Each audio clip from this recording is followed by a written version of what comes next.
आप सभी को मेरा नमस्कार। आज मैं आप सभी के समक्ष कार्तिक मास महात्म्य का 33वां अध्याय प्रस्तुत कर रही हूँ। आइए शुरू करते हैं। बोलो बांके बिहारी लाल की जय। श्री कृष्ण गोविंद हरे मुरारी, हे नाथ नारायण वासुदेवा। जय श्री कृष्णा। दया दृष्टि कर हृदय में भक्ति भाव उपजाओ। 33वां अध्याय आज पढ़ूं, कृपा दृष्टि बरसाओ। सूत जी ने कहा, इस प्रकार अपनी अत्यंत प्रिय सत्यभामा को यह कथा सुनाकर भगवान श्री कृष्ण संध्या उपासना करने के लिए माता के घर चले गए। यह कार्तिक मास का व्रत भगवान विष्णु को अत्यंत प्रिय है तथा भक्ति प्रदान करने वाला है। रात्रि जागरण, प्रातःकाल स्नान, तुलसी वट सिंचन, उद्यापन और दीपदान, यह 5 कार्य भगवान विष्णु को प्रसन्न करने वाले हैं, इसलिए इनका पालन अवश्य करना चाहिए। ऋषि बोले, भगवान विष्णु को प्रिय, अधिक फल की प्राप्ति कराने वाले, शरीर के अंग अंग को प्रसन्न करने वाले कार्तिक मास का महात्म्य आपने हमें बताया है। मोक्ष की कामना करने वाले अथवा भोग की इच्छा रखने वाले सभी मनुष्यों को यह व्रत करना चाहिए। इसके अतिरिक्त हम आपसे एक और बात पूछना चाहते हैं। यदि कार्तिक मास का व्रत करने वाला मनुष्य किसी संकट में फंस जाए, या वह किसी वन में हो, या फिर व्रती किसी रोग से ग्रस्त हो जाए, उस समय कार्तिक व्रत को किस प्रकार करना चाहिए? क्योंकि कार्तिक मास का व्रत भगवान विष्णु को प्रिय है और इसे करने से भक्ति और मुक्ति की प्राप्ति होती है।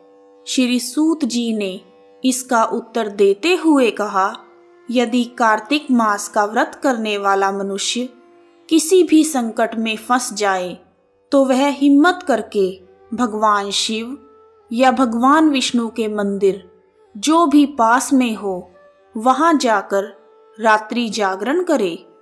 यदि व्रतधारी घने वन में फंस जाए, तो पीपल के वृक्ष के नीचे या तुलसी के वन में जाकर जागरण करे। भगवान विष्णु की प्रतिमा के सामने बैठकर विष्णु जी का कीर्तन करे। ऐसा करने से सहस्त्र गायों को दान करने का फल प्राप्त होता है। जो मनुष्य विष्णु जी के कीर्तन में बाजा बजाते हैं, उन्हें वाजपेय यज्ञ का फल मिलता है, और हरि कीर्तन में नृत्य करने वाले मनुष्यों को सभी तीर्थों में स्नान करने का फल मिल जाता है। किसी संकट के समय या रोगी हो जाने पर या जल ना मिल पाने की स्थिति में केवल भगवान विष्णु का नाम ही स्मरण कर लें। यदि उद्यापन ना कर सकें, तो व्रत की पूर्ति के लिए किसी मंदिर में दान करें। यदि मनुष्य दीप दान करने में असमर्थ है, तो दूसरे के दीपक की भली भांति रक्षा करें। यदि तुलसी का पौधा पास में ना हो, तो भगवान विष्णु की ही पूजा करें। इन सब के ना होने पर कार्तिक मास का व्रत करने वाला मनुष्य गो, पीपल और वट वृक्ष आदि की श्रद्धा पूर्वक सेवा करे। यह सुनकर शौनक आदि ऋषि बोले, आपने गाय तथा ब्राह्मणों के समान पीपल और वट वृक्ष को बताया है, और सभी वृक्षों में पीपल तथा वट वृक्ष को ही श्रेष्ठ कहा है। इसका क्या कारण है? सूत जी बोले, पीपल भगवान विष्णु का और वट वृक्ष भगवान शंकर का स्वरूप हैं। पलाश ब्रह्मा जी के अंश से उत्पन्न हुआ है। जो कार्तिक मास में उसके पत्तल में भोजन करता है, वह भगवान विष्णु के लोक को जाता है। जो इन वृक्षों की पूजा, सेवा एवं दर्शन करते हैं उनके सभी पाप नष्ट हो जाते हैं। सूत जी की वाणी सुनकर ऋषियों ने फिर से प्रश्न किया, हे प्रभु, हमारे मन में एक शंका है कि ब्रह्मा, विष्णु और शंकर वृक्ष स्वरूप कैसे हो गए? कृपा करके हमारी इस शंका का निवारण कीजिए।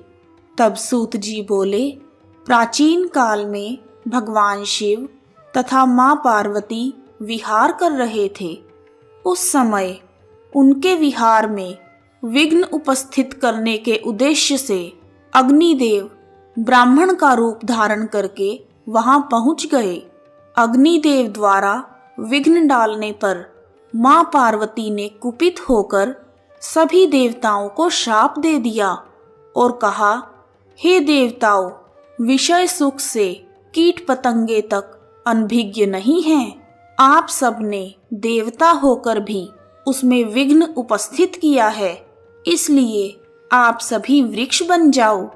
सूत जी बोले, इस प्रकार कुपित पार्वती जी के शाप के कारण समस्त देवता वृक्ष बन गए।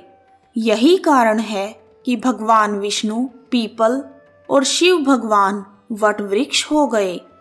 इसलिए भगवान विष्णु का शनिदेव के साथ योग होने के कारण केवल शनिवार को ही पीपल को छूना चाहिए।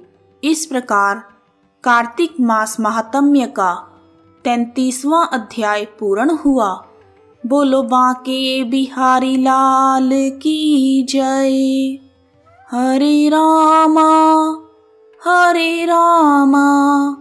रामा रामा हरे हरे, हरे कृष्णा